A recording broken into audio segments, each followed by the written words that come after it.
Les blancs vont jouer une partie italienne. C'est ce qu'on apprend au début, mais on va voir qu'il peut y avoir des stratégies élaborées avec cette ouverture. C3, l'idée c'est d'occuper le centre avec le pion. Les noirs sortent leurs pièces, logique.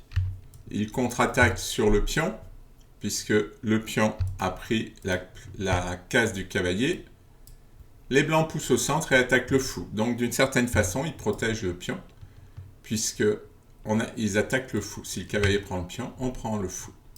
Ils prennent, les blancs au centre. Fou échec, fou D2.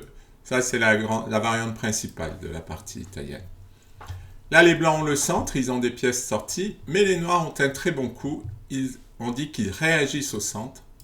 Ils poussent en D5. Voilà, ils poussent un pion au centre, et comme ils attaquent le fou, ils forcent les blancs à échanger. Et maintenant, les blancs attaquent la case D5.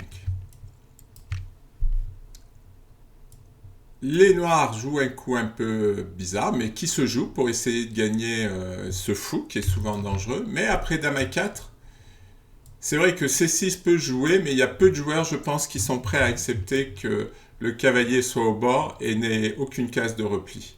Par exemple, les blancs vont reculer, et là, le cavalier va être en danger. Donc, en fait, les noirs, là, ils vont revenir en C6. Les blancs reviennent en B3.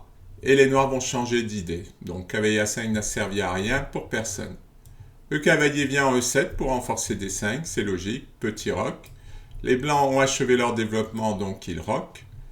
Tour E1 pour occuper la colonne ouverte, C6 pour renforcer D5. Le cavalier va au centre.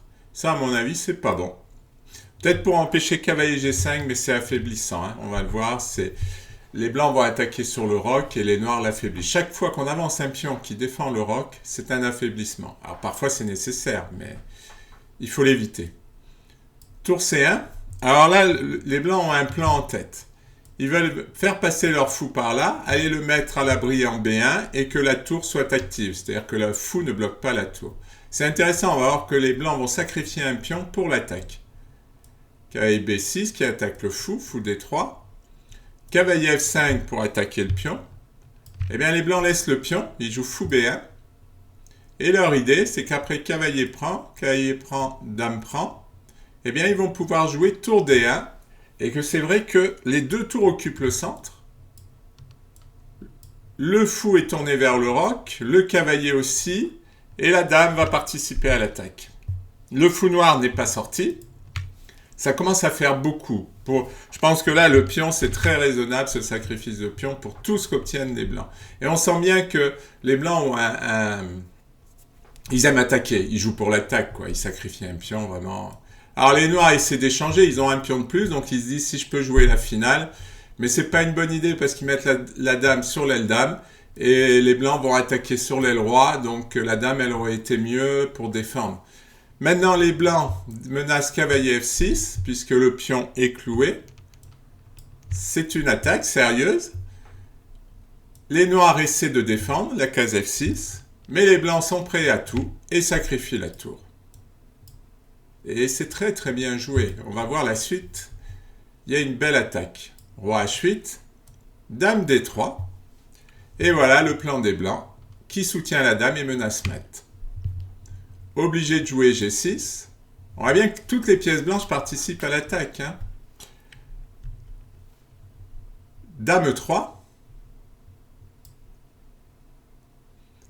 La dame attaque le pion et menace de venir en E5 avec une menace d'attaque à la découverte, enfin d'échec à la découverte.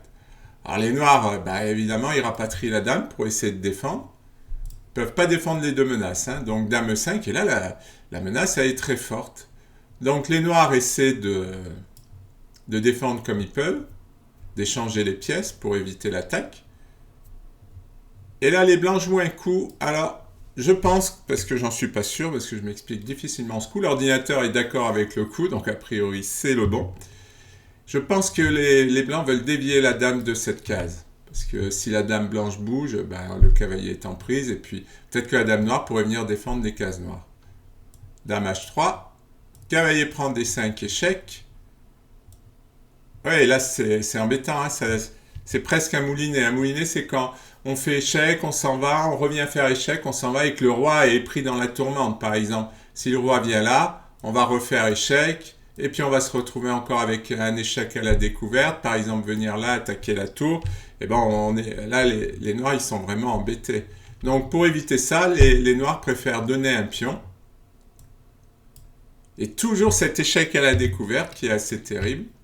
Bon, les noirs se défendent bien, ils jouent le coup de l'ordinateur, tour F7 pour défendre. Ils enlèvent aussi la tour. Par exemple, si la tour était restée en F8, eh ben on avait cette menace. Donc en fait, ils enlèvent la tour pour pas que le cavalier puisse la menacer. Mais les blancs vont eux aussi bien jouer en centralisant leur cavalier. Ils font l'échec à la découverte. Échec. Bon, là, ils gagnent rien. Mais par contre, leur cavalier là va être très très bien placé. Déjà, ils gagnent un temps sur la tour. Et plein de menaces. Il y a des menaces sur F5 qui est attaqué plusieurs fois. Menace de la dame qui pourrait clouer la tour et attaquer. Enfin, il y a plein de menaces. C'est pour ça que les noirs décident de rendre du matériel en jouant tour à F8. Donc, ça permet aux blancs de gagner du matériel tout en ayant l'attaque. Ils gardent l'attaque. Dame D5 pour clouer la tour. Et maintenant, la menace, c'est tour E8. Le roi bouge, roi G7 pour se déclouer. Et la dame D4. La partie est perdue, quoi qu'il fasse. On va regarder quelques variantes. Sur tour F6, évidemment, tour E7 qui gagne la tour. Et pas que la tour. C'est-à-dire, bon, évidemment que le mat va suivre. Hein, dame prend F6. Donc, pas de tour F6. Sur roi G8, c'est pareil. Il va y avoir un schéma de mat. Tour E8, échec. Tour F8. Dame D5, évidemment. Roi G7. Et on remet la tour. On remet une pièce dans la machine de l'attaque. Roi F6. Les blancs échangent. Bon, les noirs essaient de reprendre avec la dame pour limiter l'attaque blanche. C'est-à-dire qu'ils veulent que la dame noire vienne défendre. Mais c'est trop tard. Dame D6.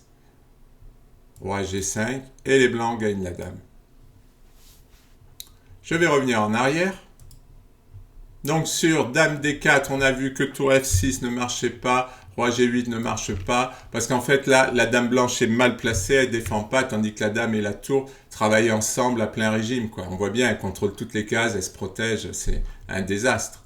Roi H7, remarquons cette belle diagonale. La tour arrive. Et oui, la case H8 va être dure à défendre. Tour G7 pour intercepter.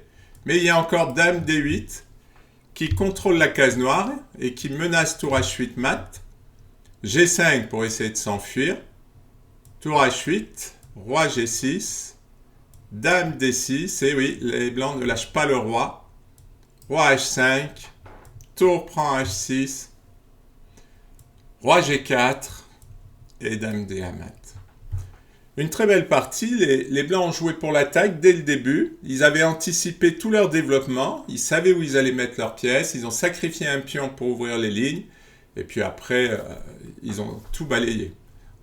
C'est très difficile à jouer pour les noirs, même si avec le pion, on peut tenir théoriquement, mais à chaque coup, il faut trouver des coups défensifs, ça donne pas envie.